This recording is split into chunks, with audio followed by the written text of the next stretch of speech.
Robert Lee Frost was born in 1874 and died in 1963. His family moved to Lawrence because of the sudden death of his father. His poetry got fame because of the locales, identities, and themes of England.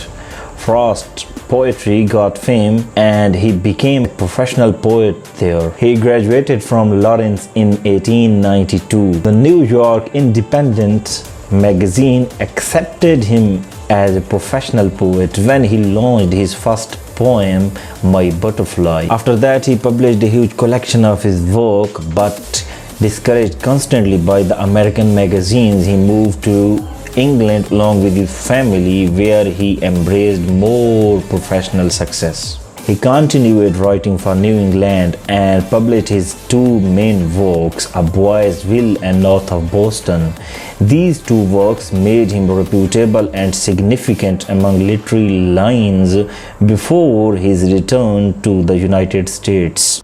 Before his death, he was regarded as laureate of America. His poems have helped to guide American thoughts and humor and wisdom, setting forth to our minds a relevant representation of ourselves and all of men. His famous works include The Road Not Taken, Fire and Ice, The Birches, and most importantly, Stopping by Woods on a Snowy Evening, which made him to the heights of skies. We can't speak anything about him but as a modern poet. That's all about the poet.